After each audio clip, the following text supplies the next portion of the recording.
For some reason, I can't remember how I usually position my microphone. Hi, my name is Lindy Jung. I am a science fiction and fantasy writer, and I talk about books, writing, travel, and all sorts of other things on this channel. I know that I've been doing a lot of book-related content recently, and I've also personally been itching to get back into writing content, but I just have one more, so if you guys could bear with me. I feel like the beginning of the new year is often just a time for lists, so one last list, and I'll be done. So my reasoning behind this one is that sometimes you can only read 1 or 2 books in a month.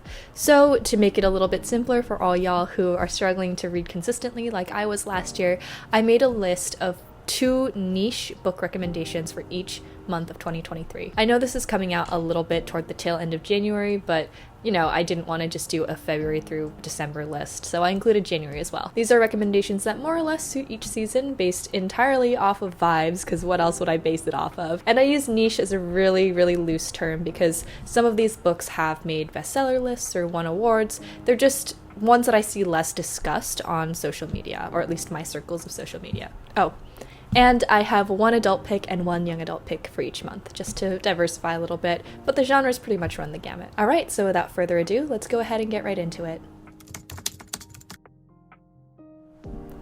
My adult pick for this month is The Book Eaters by Sunyi. This is a little bit of a cheat. I am technically only like halfway through this book, but I have been loving it so far. I've literally been devouring it. This is an adult fantasy about a secret society of book eaters that are humanoid creatures who eat books instead of food. This species also occasionally gives birth to something called a mind eater, which is way more dangerous because they sustain themselves off of minds rather than books or food. So this story follows a book eater woman whose son is a mind eater, and she's on the lam trying to keep him out of the clutches of this society that's trying to come after her, and there's all sorts of political intrigue involved in this secret world, and it's super interesting. It's so imaginative. I admit, when I first saw the cover and read the description, I was like, okay, yeah, like they eat books, but it goes a lot deeper than you'd think, and I really admire the author's exploration and willingness to go into like the dark side of their society. I feel like it's super reflective of modern day society. It's just like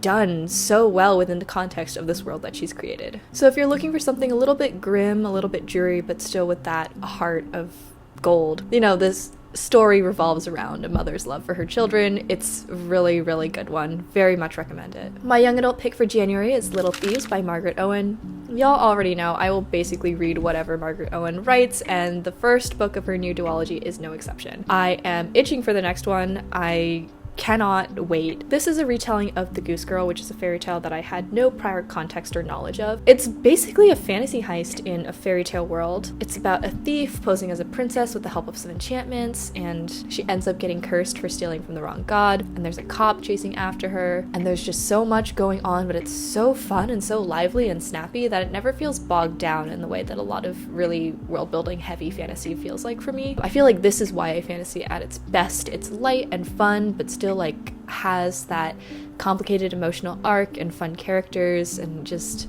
it's a good time. It's a really good time. It also feels very wintry for me, hence why I placed it in January. I won't try to justify my decisions for each of these books. I just, you know, kind of went with it.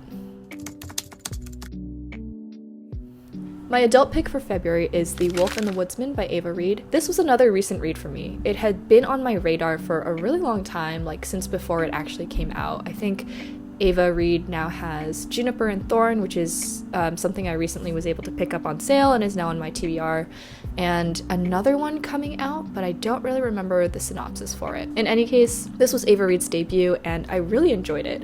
I did think it was a little bit on the long end, just because personally I am not a patient person, so I kind of struggle with books that are longer, but this adult fantasy based off of Hungarian and Jewish folklore was really, like, such a testament, I think, to what thoughtful world building is. On the surface, this is a wintry enemies to lovers romance. It's about a girl from a witch village that's sort of on the outskirts of this larger kingdom, and once every couple of years, people from the kingdom, woodsmen, come and take away one of their witches, and they disappear. They're never heard from again. This girl without magic is taken and ends up having to fight for her life and survive through this like bleak wintry terrain alongside one of her captors, who turns out to be the prince of the country that has been taking girls from her village this whole time. But there's so much more going on beneath the surface. I feel like this book excels at just exploring culture and religion and faith and politics and how these things affect and influence the common people. This was a darker book, but not too dark that I was like upset by it at any point, if that makes sense. I feel like there's a time and a place for a really dark read, and this one was dark enough to be interesting without quite being like one of my Halloween reads, if that makes sense. My young adult pick for February is Bad at Love by Gabriela. This is a young adult contemporary, and if I am talking up a young adult contemporary, you know that it's a good book. So this is a super cozy, romantic, and sweet story about, oh my gosh, what is it? I kind of read it toward like the beginning of last year, but it is about the bad boy of a boy band who has done pretty much nothing to earn his reputation. It's all PR, and he ends up like sort of fake dating this girl who wants to be a journalist, but she's also fake dating him, and of course they for real fall in love. So it is super like wholesome and sweet, and the characters in it are just so like, I don't know, it just feels like when you watch like a feel-good Netflix rom-com, like just classic. There's something that's very throwback about it as well. I like it when a young adult contemporary has a little bit of a contrived premise because it's more fun that way. Like, why would I want to read about two regular teenagers? I was a regular teenager. It sucked. That's just, you know, my thoughts. I totally respect if you feel differently. This also has Los Angeles representation. I say that in a derogatory way. It's set in LA, which is like more or less where I grew up. I grew up in the suburbs, so it's super fun to see that through the lens of like a young adult rom-com. My adult pick for March is A Visit from the Goon Squad by Jennifer Egan. This is a literary, why did I write fantasy? This is a literary fiction book that is basically a bunch of vignettes told from different characters' points of view that are all loosely intertwined. It's hard to pinpoint a specific theme other than like music and also people's lives suck and trying to overcome the hindrances of your past. I don't know, for something that is so hard to describe, I really, really loved it. It was beautifully clever and just well written, and each of the short stories are very self-contained but also super entertaining, and you can see the connective tissue, the sinews. So I really enjoyed that aspect of it. I'd say it is definitely one of the reads that got me thinking more. This is what I would call short story brain. Like, it got me sort of thinking about shorter form fiction and writing things that are encapsulated in like 5,000 words or less. Yeah, I mean, a bunch of things are to credit for my recent foray into writing short form fiction. Just this is one of them. My young adult pick for March is The Forest of Stolen Girls by Nghi. I deeply debated just like reading through The Red Palace, which is Nghi's most recent book, to just put that in this place on the list, but then I didn't have time. I am really excited to read that one. I just haven't read it yet. This is a young adult mystery / historical fiction book set in the Chosun era, I believe. Yeah, in Korea. So that's a historical time period in Korea. I think it's set in like the 15th century roughly. It is the story of the daughter of a detective and her estranged sister, who's the apprentice to a shaman who lives on Jeju Island. They're investigating the disappearances of multiple missing girls on the island. I really, really enjoy Nghi's combination of Korean historical fiction and murder mystery. I think it's super fun every time. Her research is immaculate. I feel like I'm learning while I'm reading, which is amazing. And I've never read a fiction book, or like especially a young adult fiction book set on Jeju before, so that is super cool to me. This also is just a very fresh read, and the cover is covered in flowers, so flowers, March, you know, more or less, right? My adult pick for April is Braiding Sweetgrass by Robin Wall Kimmerer. This one is another dirty cheat because I actually have not finished reading it yet, if only because I am just slowly devouring it because I don't want it to be over. This book coincides with my recent fall into botany. I actually have taken a botany job for this upcoming year, which is wild because I majored in zoology, so I'm basically a traitor. I left this at home while studying abroad. I can't wait to dive back into it. I'm waiting to get through a couple of arcs first, just so I have more or less a clear-ish TBR. Obviously, I've read a good chunk of this, and it is a book about botany. Each chapter discusses a different botanical topic, and Robin Wall Kimmerer famously weaves like indigenous teachings from her childhood growing up with her PhD in botany. There's just like such a balanced perspective here, and I think it's truly incredible. I've never really read a nonfiction book this beautiful before, which, you know, that's on me. I need to read more nonfiction, which is one of my resolutions for 2023, I know, but I am so glad that this was basically my introduction back into nonfiction. I'm having such a good time with it, and this is gonna be, I know, one of my favorites for like the rest of my life. My young adult pick is A Magic Steeped in Poison by Judy Lin. This one is so much fun. It is a Chinese-inspired fantasy with a magic system based off of tea, and it follows a girl who uses this tea-based magic system and enters into a competition to basically decide who the head tea magician will be for her country.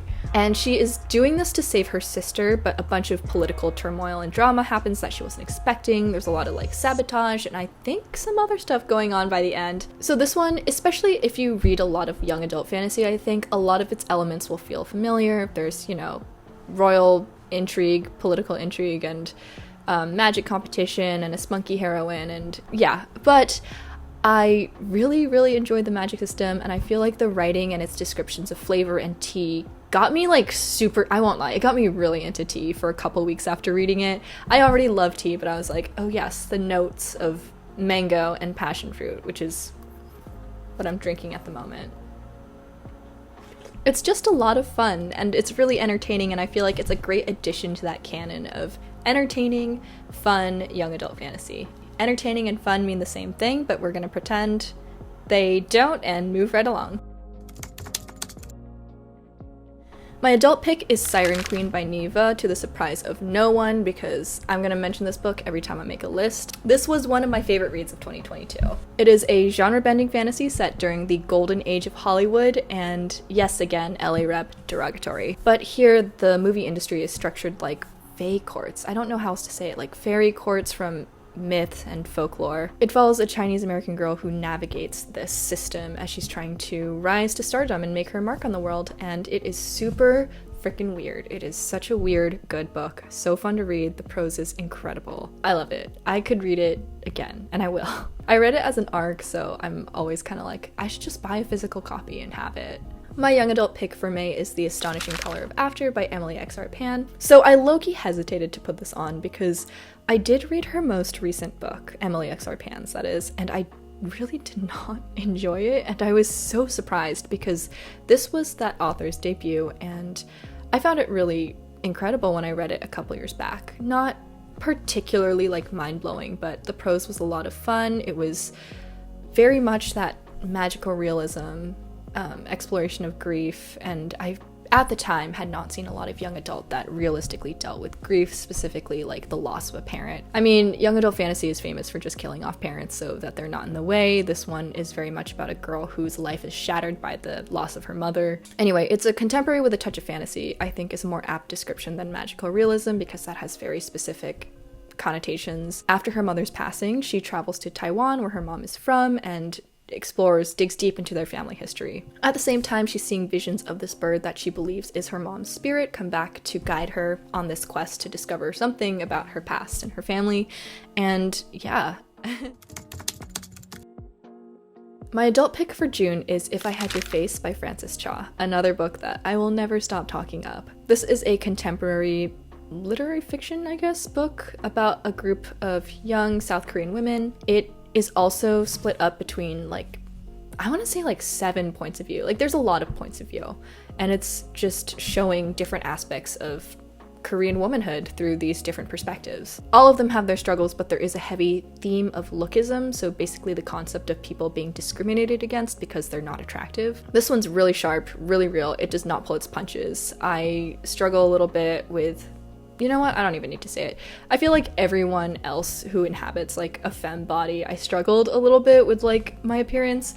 So there was some topics that made me actually put the book down and have to take a step back and have a little breather, because it was really rough to read about women discussing their face and their body in this way. And it is very realistic, but it is very difficult if you've ever had those thoughts about yourself, which a lot of people do. My young adult pick for June is The Patron Saints of Nothing by Randy Rebay. This is another one I read a little bit back way back when. It's kind of unlike anything I've read before, and while I did include this because I was trying to fill out this list and was struggling to come up with young adult books that I read recently that would fit into this category, it has left enough of an impact on me to recommend it now. And I don't see this one discussed that much. I've seen it mentioned a couple times, I know it won an award, but honestly, yeah, this book needs to get more flowers. It follows the Filipino-American teen in the wake of his cousin's death in the war on drugs in the Philippines. He travels to the Philippines to find out what actually happened. It goes from there. I feel like that's all I can say. There is a portion of the book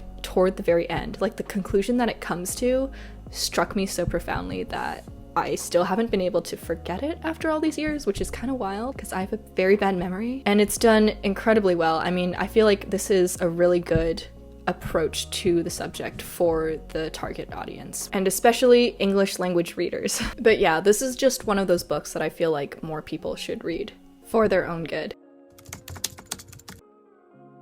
My adult pick for July is Trail of Lightning by Rebecca Roanhorse. This is another book that I read a long time ago. I was kind of digging through my Storygraph archives trying to find stuff that I remembered or that jumped out at me, and I remember really freaking loving this series and wishing that there was more. Rebecca Roanhorse is more renowned now, I think, especially for her work on Black Sun, which was a pre-colonial America's novel, fantasy novel, which I have not finished reading. I have a big, beautiful, gorgeous hardback copy that I got probably like the month it came out, and then I didn't read it, yay. But I will, it's on my list. Going back to Trail of Lightning, it is so much fun. It's basically like a really well-imagined post-apocalyptic world. Monsters from myth are causing mayhem. The main character is so spunky and fun in that classic like urban fantasy way. To sum it up, it's basically a monster fighting road trip book with indigenous leads, and it is so much fun, and the second one is just as fun. I feel like the characters are just amazing. The main love interest especially feels like he could have been one of those like Tumblr era book boyfriends. I don't know if more people were savvy to this book. I don't know, that's just my opinion. Read this if you're looking for a good time. My young adult pick for July is Wake the Bones by Elizabeth Kilcoyne. This one is a spooky Midwestern gothic about a girl who attracts the attention, I guess you could say, of this weird little monster. Little is not the right word, but this weird monster that lives in the woods. It is spooky and summery and like has that, when I think about it, I kind of hear cicadas go off in the back of my head. It has such a strong vibe and tone to it that is curated so well by the atmosphere, the plot, the characters. It's amazing. It's also really spooky, and I really enjoy that for like late summer. I don't know, something about summer dying off feels like horror time to me, even more so than October a lot of the time. My adult pick for August is Ring Shout by P. Jelly Clark. This is a shorter book. I think it technically qualifies as a novella. It's sort of a dark fantasy set in Georgia in 1922. The concept is that the KKK ranks include these like flesh-consuming monsters that, you know, answer to a higher power that absolutely desires evil. The main characters are a group that hunts these monsters, and it is scary. Actually, it's more tense than scary because you really, really, really do not want the main characters to lose or get hurt in any way. Obviously, some shit happens. It's really like gory, but also satisfying and fun at times because if you like a little of that action, this does action so well. My young adult pick is Last Night at the Telegraph Club by Melinda Lowe. I love how I'm saying pick, like I'm some sort of like book list person. This is a historical fiction novel set in San Francisco in the 1950s. It also made a ton of lists and won medals, but again, not enough people are talking about this one for my tastes. It follows a Chinese American teenager. She comes of age in this sort of like doubly hostile time period. Like McCarthyism is going on, the whole Red Scare stuff, so she's sort of being targeted for being Chinese. Her community is being like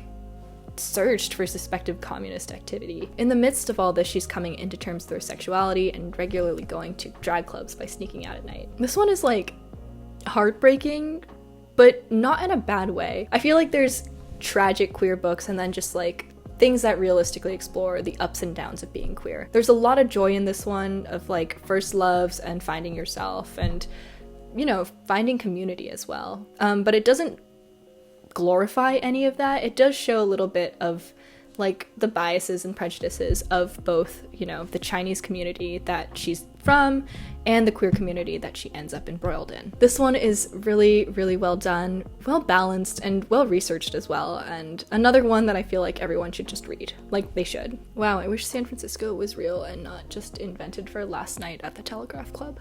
Alright, September.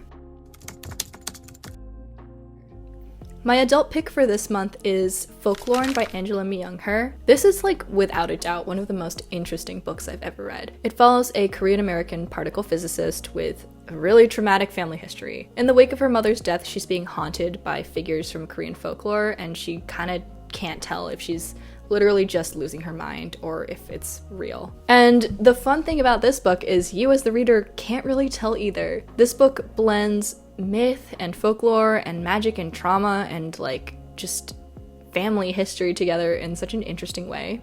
It's also really beautifully written, so very much recommend. The young adult book for this month is Sawkill Girls by Claire Legrand. This was an unexpected young adult. I won't say fave because it didn't make any of my favorite lists, but it was an unexpected young adult 4-star maybe from last year. It's another one with a lot going on. It's got 3 perspectives, and they're all girls on this island where girls routinely go missing and are going missing with a higher and higher frequency. And this is due to some sort of mysterious power in the woods. I feel like I definitely have a type when it comes to YA.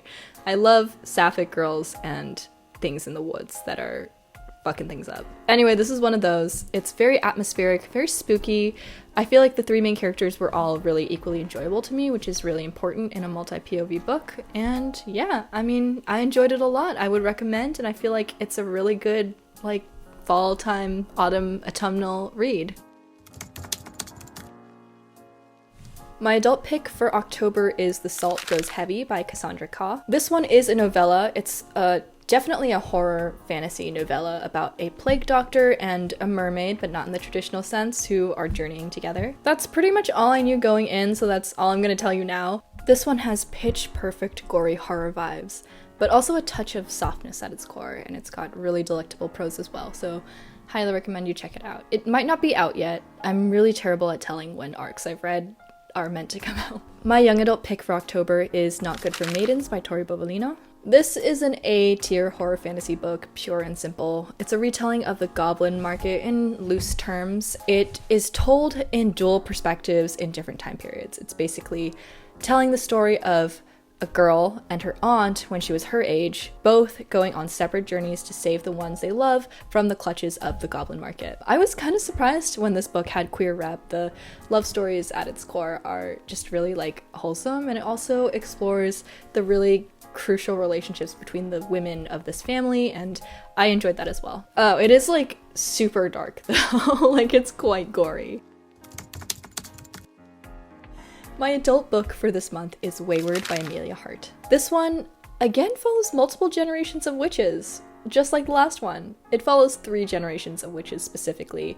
One hundreds of years ago, one like 50-ish years ago, and one in the modern day. They're all in the same family, and their stories are sort of weaving together and kind of merge toward the end. It's basically a lens through which to explore the struggles that women face in different time periods. There is, at the focal point, at like the main character's point of view, her abusive partner continuing to hunt and abuse her even after she escapes is a really big plot point, so just a heads up there. But I found this one really easy to read and enjoyable.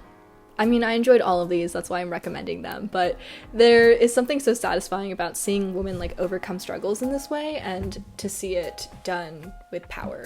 Also, all 3 of the female narrators are super distinct, which makes it even more easy to read because I feel like it chops up the story into really manageable bites. The young adult book for this month is A Hunger of Thorns by Lily Wilkinson. This one was super interesting. It basically takes place in a world where magic was like commodified and commercialized. So witches are highly regulated, their magic is used to make products, they're not really allowed or permitted to do big feats of magic anymore, and they're under strict control of the government. In this, the magic-less daughter of powerful witches embarks on a quest to save her estranged childhood best friend from something after she goes missing. This one was really unexpectedly dark. It feels like a modern grim fairy tale in that way. There is very much a vibe of those old fairy tales, like the two main characters, their relationship is very much wrapped up in the stories that they would tell each other, and stories in general play a huge part in the narrative. The world is super unique. It's not like anything I've read before. It almost feels like the premise of like an award-winning, really good, sort of bordering the line between children's and adult cartoon, if that makes sense. It just feels like a world that lends itself to animation, which I feel like sounds really weird, but is maybe one of the highest compliments I can give to contemporary fantasy world building. This also has probably the most relatable and realistic depictions of messy, sapphic young girlhood / young adulthood that I've read in a young adult fantasy personally, and I found that really like great. Relationships and desires and all that stuff do get sanitized for a younger audience, but it's nice to see it not get watered down in that way, and to see it in all of its like messy, horrible, self-destructive glory as well, because that is more realistic to a lot of people, I think. All right, last month. My throat's going. Huh. My adult pick for this month is Emily Wilde's Encyclopedia of Fairies by Heather Fawcett. Encyclopedia? I'm not even done with this. Okay, I'm like 90% through it, but it's already one of my favorite reads of the year, and it's January 18th. This one feels like adult Spiderwick Chronicles, if anyone remembers that Holly Black series from way back when. I think I just carbon dated myself there. It follows a cranky researcher of fairies as she goes to Iceland to basically investigate and write about the fairies there. I love this book as a scientist or a person in science because it literally is scientific research. I mean, it's obviously based around something that's not real. She journals, she writes, she has appendices. It's written like a journal, so it's super, super entertaining. At one point, the love interest starts writing in her journal, and she's like, oh, I should have burned those pages. Anyway, while she's up in Iceland, her academic rival follows her there, and all sorts of hijinks ensue. It is such a good time. Like, it's so entertaining. I haven't had this much fun with a book in a really long time. I honestly wish there were 1,000 of these. I think there's gonna be 3 total. I kind of regret that I got it as an ARC, although it just came out, so whatever, because now I have to wait longer for the second one. I mean, it's witty, it's fun, it has really interesting world building and exploration of folklore of different segments of Europe, so I mean, yeah, what more could you possibly want? And then the final book, the young adult book for December, is 6 Crimson Cranes by Elizabeth Lim. This one is a mashup of Chinese folklore and a fairy tale that I honestly have never heard of and can never remember the name of. I think it's called like 6 Wild Swans or something, I don't know. But it absolutely nails the fairy tale vibes. I feel like that's been a really common thread as well.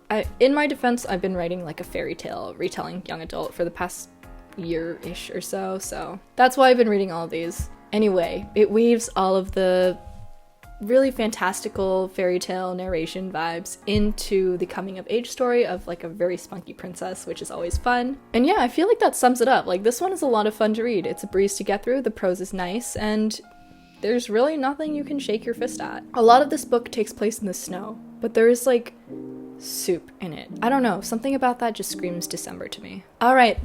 That about wraps it up. This video is going to be long. I apologize for that, and I apologize for my hair. I tried to do like an Instagram hair tutorial and it did not work for me. But thank you so much for watching this video. I know that I've been putting out a lot of book content lately, but we're gonna be back to writing stuff real soon because I am also very much itching to make that content again. I want to be done with my lists for the year, so that's why I'm churning all these out. But thank you, and I'll see you guys next time.